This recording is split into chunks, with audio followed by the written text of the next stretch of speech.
Welcome to the Fantasy Champions Fantasy Football Podcast. What do we got today, Rick? The Week 1 injury report.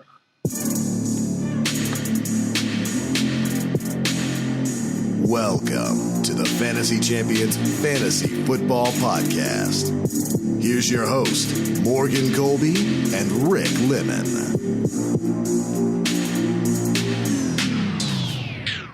Almost time for Sunday football, friends. That's nuts. It's nuts. It is crazy. I just want to reference before this show, the Chiefs and the Texans. We pre-recorded this, by the way, on Wednesday. So the Chiefs and Texans game happened, but I wrote down a bunch of players, and if the Chiefs and Texans are in here, which I believe they are, there's some players from that. Just stop me if I start talking about a Chief or a Texan. I will try to stop you. Because I'm not going to remember. If I realize it. It's in general order. So anyway, today we're going to give you a breakdown of some of the injuries, what you should be looking for, if you should be starting their backup if they don't play, and just giving you a little bit of an update on a specific, on specific players as we go into week 1. So we'll do that. That's the only thing we're going to do on this show. So just be prepared. We're not doctors, by the way. So we're just going to go based on any of the information that we have, and just give you the best advice on what to do for week 1. Before we jump into that, check out our website, The Fantasy Champions. My name is Morgan Colby, and I got Rick Lemon with me, by the way. I didn't even say our name. I just jumped right in.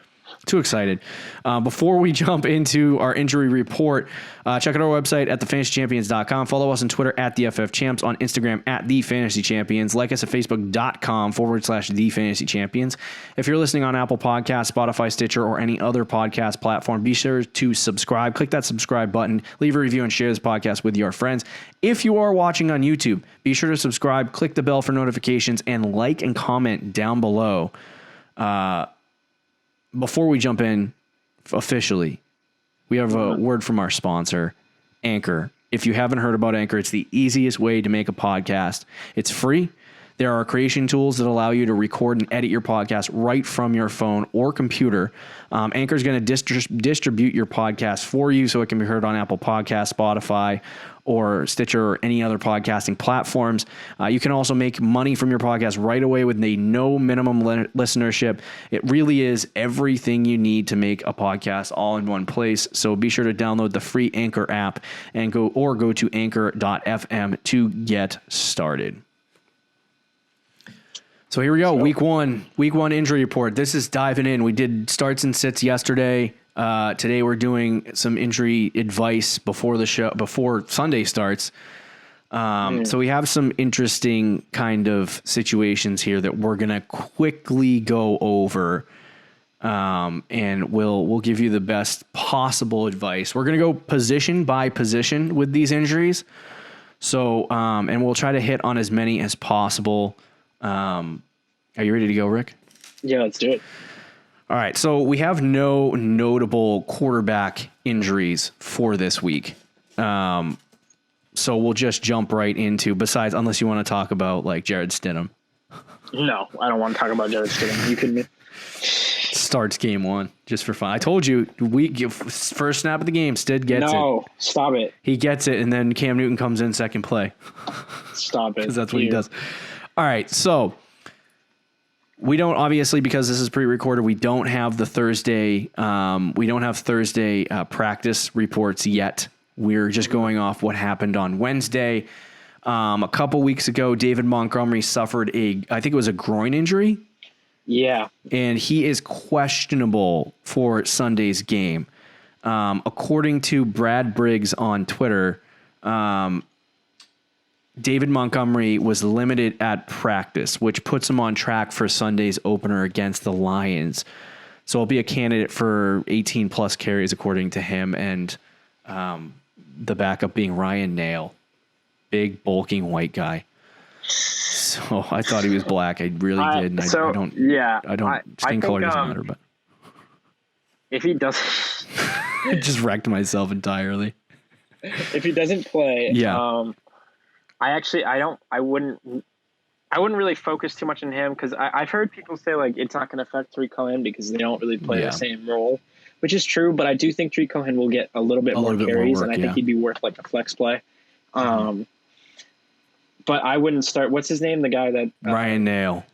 Ryan Nail, yeah, I would. Rex Burkhead on steroids. I wouldn't start Ryan Nail either way. I don't know about you. Yeah, I wouldn't play him. Or do you feel comfortable? Like, how comfortable do you feel starting Montgomery this week? If he plays, I'm fine with it because I don't think the Lions' front seven is really all that. Okay, sounds good.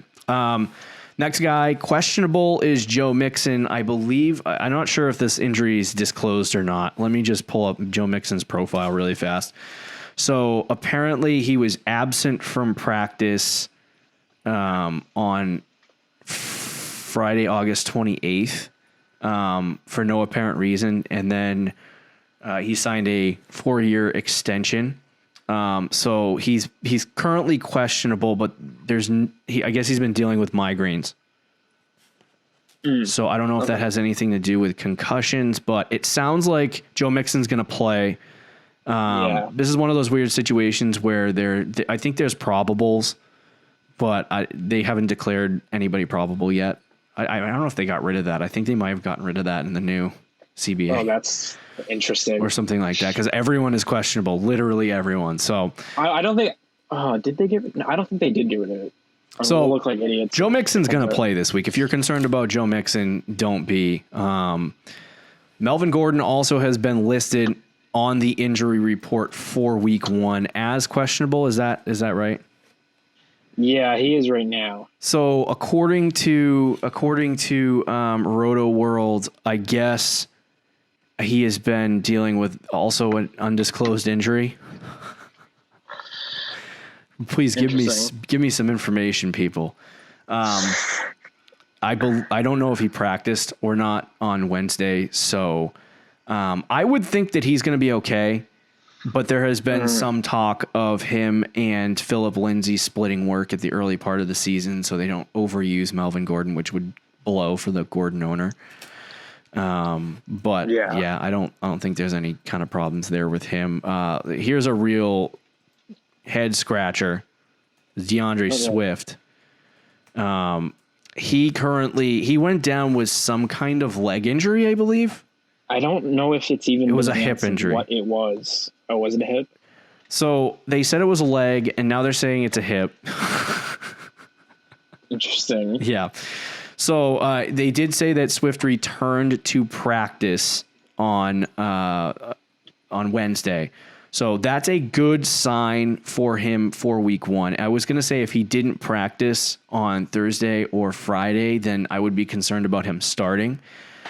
His leg injury and his hip/leg injury, whatever it may be, has led people to believe that the Detroit Lions, especially now that they signed Adrian Peterson, has led people to believe that he's not going to get work in the early portion of the season, which is unfortunate for the Swift owners. Yeah, I'm one of those people. I think the reason they brought in Peterson is because they think you own Swift? No. Oh, okay. I'm one of the people that... It's like, what league did you draft Swift? No, I actually wish... In Dynasty, at least, I really like Swift. But for this year, I don't like Swift at all.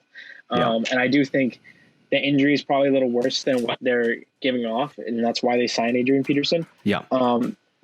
This is great news for Carry-On because do you think Peterson... I mean, it's the Lions, so maybe. But Peterson's do you think Peterson is going to get like 15 carries a game? Or do you think he's going to get like more like 5 to 10?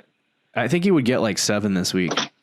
And then the rest will go to Carry-On. If he gets 7 carries, I mean, Carry-On can easily get like 15. And if Carry-On gets 15 carries, I think he's going to be a good start early on in the season. Right. The next guy, Justin Jackson, he has been dealing with a hamstring injury, which I've noticed a lot of players have been dealing with hamstring injuries. These particular injuries you have to watch out for because they can linger as the season goes along and turn into much worse than hamstring injuries. Right. But he suffered a hamstring injury. I believe it was a week ago or so. But Anthony Lynn said that he's going to be fine and a go for Week 1 against the Bengals. So he should get some work in that game. I think he's obviously questionable for the game, but I would, if you own him, I don't know that I'd start him, but Obviously, probably not going to start Justin Jackson, but he is going to play this week, so that's a good sign for Justin Jackson. If he didn't play, I feel like Austin Eckler would just get more work. One of the biggest players that I think we were going to talk, me and Rick said that we were going to talk about on this program was Daryl Henderson. Just because he has been dealing with some injuries, and there was some news today. This is essentially going to be our injury report / news show. No more news on Tuesdays.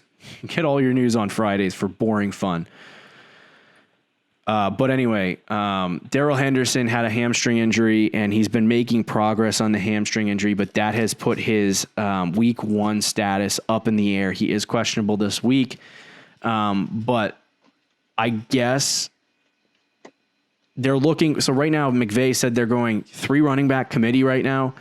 I don't know if Henderson's going to be in that this week. I have a feeling he's not going to play this week. I do too. I mean, even if he does, he's not going to get a lot of work. I think it's probably going to be Malcolm Brown and Cam Akers who'll get the majority of the work for week 1 if he's legitimately dealing with that injury. So I wouldn't touch Daryl Henderson this week with a 10-foot pole. Yeah, me neither. I would kind of stay away from him, but especially with that hamstring injury, they're going to take it slow with Henderson. Exactly, and I feel like the fact that he hasn't been practicing because of this injury, it makes it very much harder for Daryl Henderson to, like, he already has a grasp on the offense. He was in it last year, but it makes it very hard for Henderson to earn his role in a 3 running back committee. And if he doesn't play week 1 and Cam Akers or Malcolm Brown comes out and has a really good week 1, because they said Malcolm Brown's going to start and Cam Akers is going to see touches. From what it sounds like from Sean McVay in his statement is that Henderson's going to see touches this week. So he said Malcolm Brown will likely start, but both Cam Akers and Henderson are going to see touches. So I feel like, I feel like like I said, I feel like Henderson might not play this week at all, just for safety reasons in terms of like them worrying about his hamstring or his injuries. So I don't know that Henderson will get opportunity for week 1, but he's losing out on a situational opportunity for him to have success in this offense, because if Cam Akers or Malcolm Brown come out and freaking light the field up, it's a much worse situation than you thought it was going to be. Or Daryl Henderson. Yeah, he's GG, dude. Miles Sanders, we have some interesting news on Miles Sanders. So he's been dealing with, at first it was a lower body injury, and then it was a hamstring injury that was minor, not minor, but not major. Thank you, Eagles, for being completely moronic.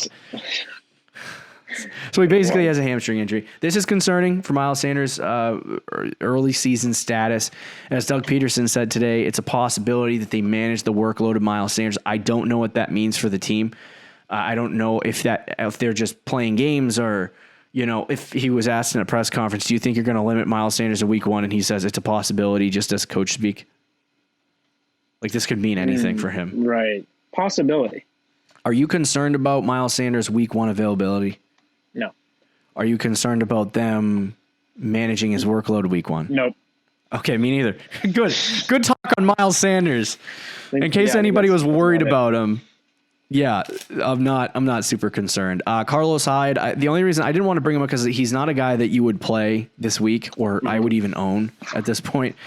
But I bring him up because of he's the only guy. They do really like him, and they said they were going to utilize him in this offense, but he's the only guy in that backfield that really can take reps away from Chris Carson. And so he currently is listed as questionable. He's, in May, I believe he had surgery on a torn labrum, somewhere around there. I don't know when he had the surgery, actually, so don't quote me on that. But he did have an injury that he's been recovering from. So I don't know if it's related to that. But as far as like where he is, they do believe he's going to be a big factor. So I believe he's going to play this week. And if he does, I don't know what that looks like for Chris Carson.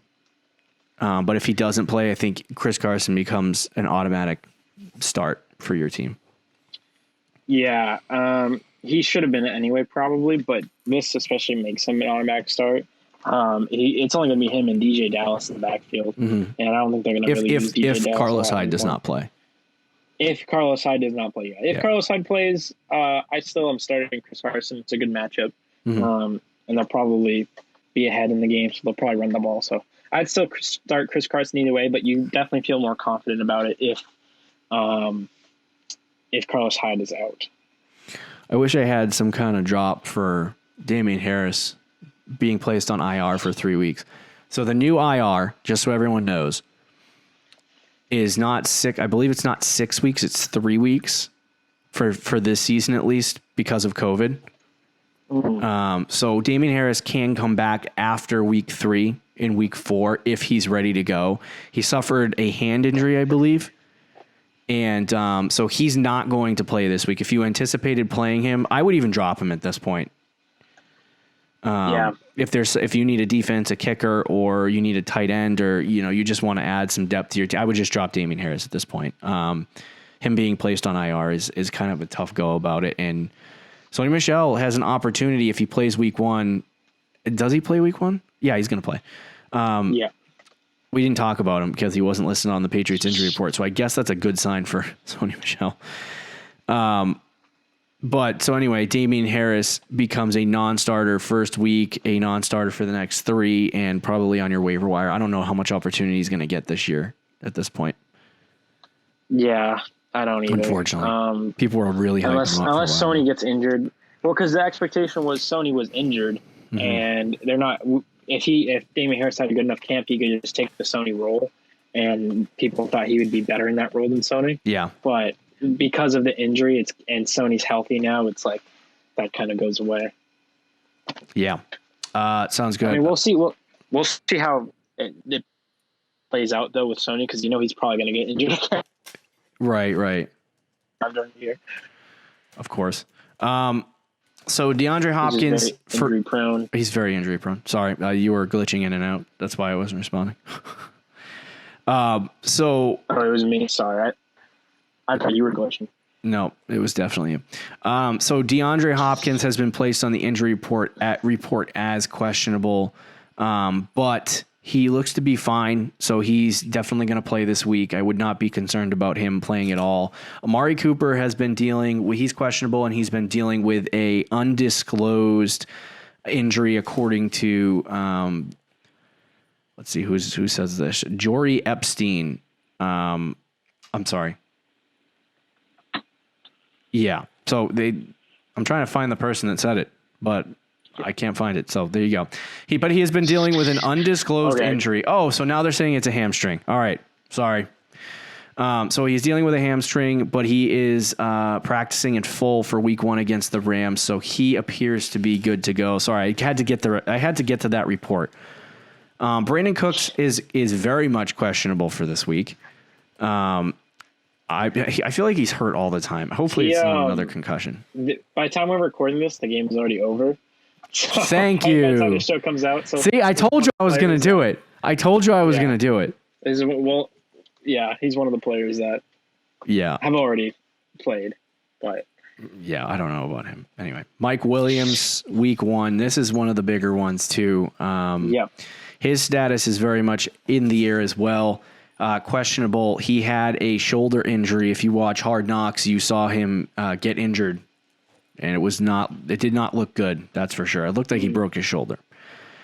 So he's likely to be a game time decision on Sunday against the Bengals. I would say prepare for life without Mike Williams. If you had him as a flex or a starter in any way, I would just plan for him to not play. And pick another guy to start. And then because I feel like even if he does play, he's just going to be limited. Yeah, I think so too.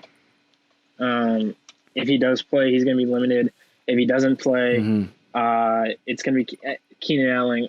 We talked about him on our last show, but it's going to be the Keenan Allen train all week this week. But yeah, I that's the problem with those hamstrings. It's just like, or those kinds of injuries, at least. Oh, he had a shoulder injury.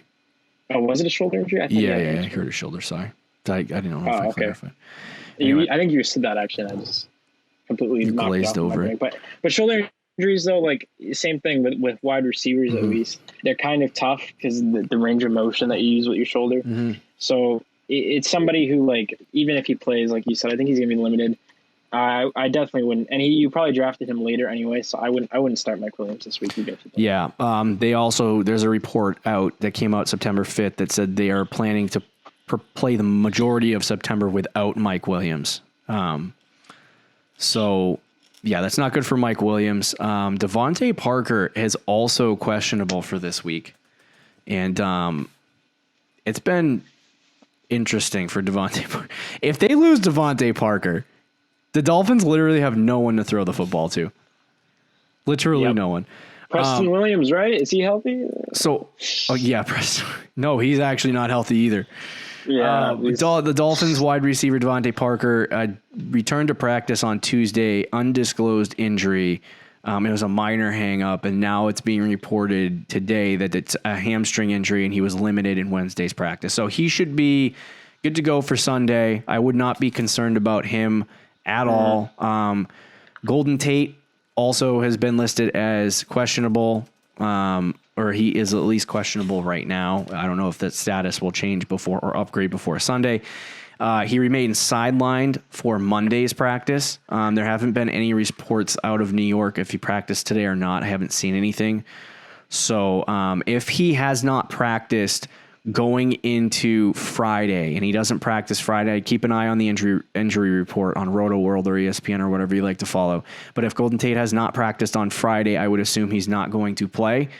And on our Stars and Sit show yesterday, we talked about Golden Tate not being a start this week anyway. So if you follow our advice, right, you'll have a good week, I guess. Yeah, if you follow advice, he wouldn't be playing him anyway. Yeah. We just have a couple more players to go, some interesting ones. We have Jamison Crowder, who is questionable right now, but it looks like he's going to play. Mm-hmm. So he should be good to go. I don't know what he's questionable for. Do you know? He's playing. I don't know what he's battling right now, but it's kind of a tough matchup for him against the Bills. Anyway, but at the same time, if he does play, it might not be too bad. Yeah, because they're going to be losing in that game. So it could be one of those weeks where Crowder gets like no touchdowns or anything like that, but he gets like 10 catches for like 80 yards, something gross. That is disgusting. It is, but in a PPR league, he could have a solid week just because of they'll be losing. So Alshon Jeffrey is listed as questionable for this week, but it appears so he dodged the PUP list, which is a good news for him. He had a foot injury. They're saying that he's going to be ready before week 7.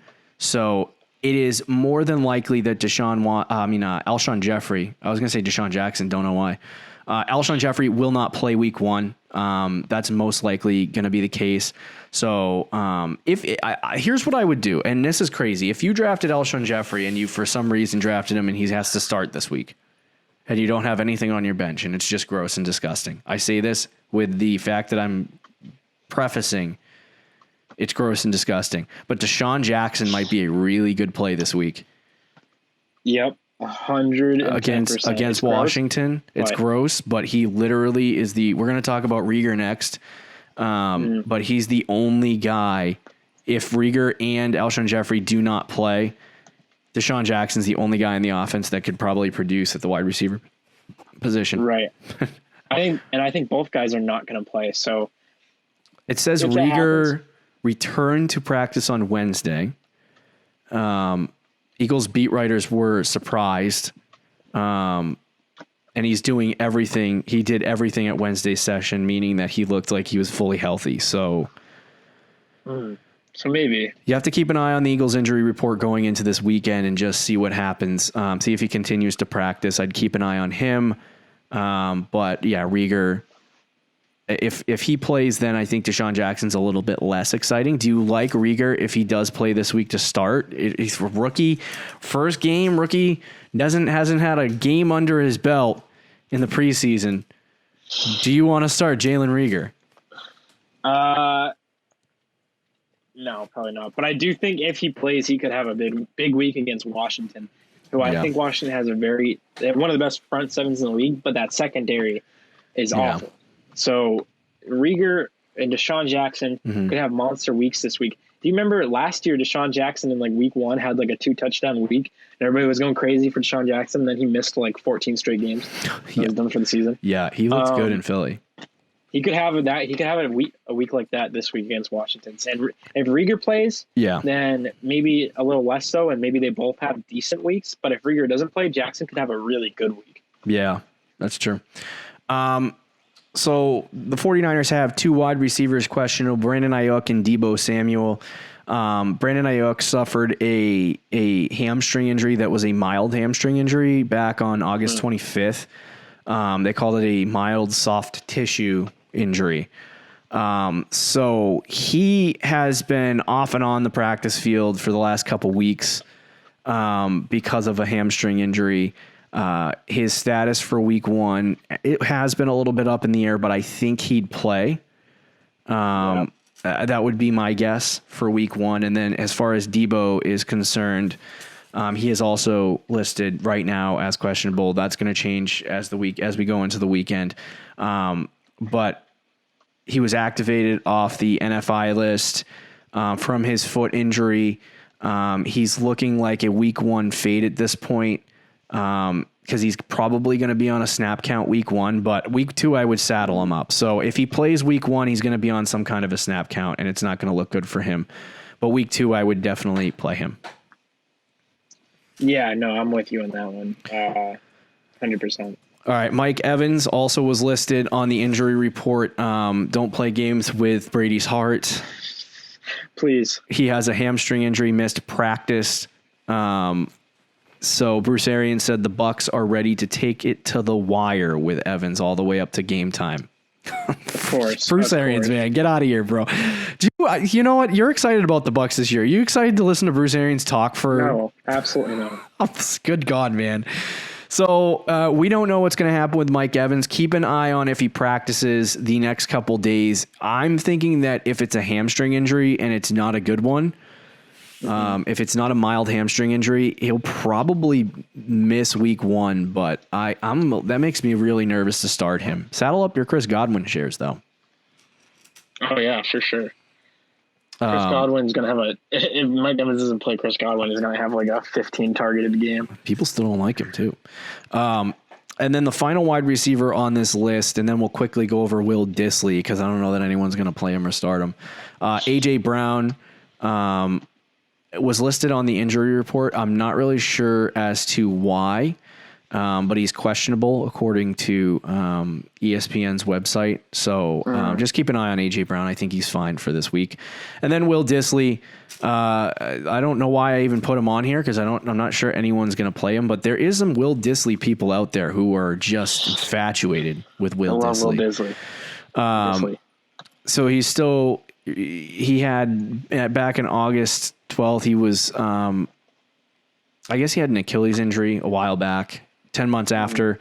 He did practice at the middle of August, but I feel like he's, according to Pete Carroll, he's expected to be ready for week 1. So he should probably play, which means that there's another passing weapon in Seattle, but I don't know why I put him on this report. So Will Dissley, we love you, but we don't.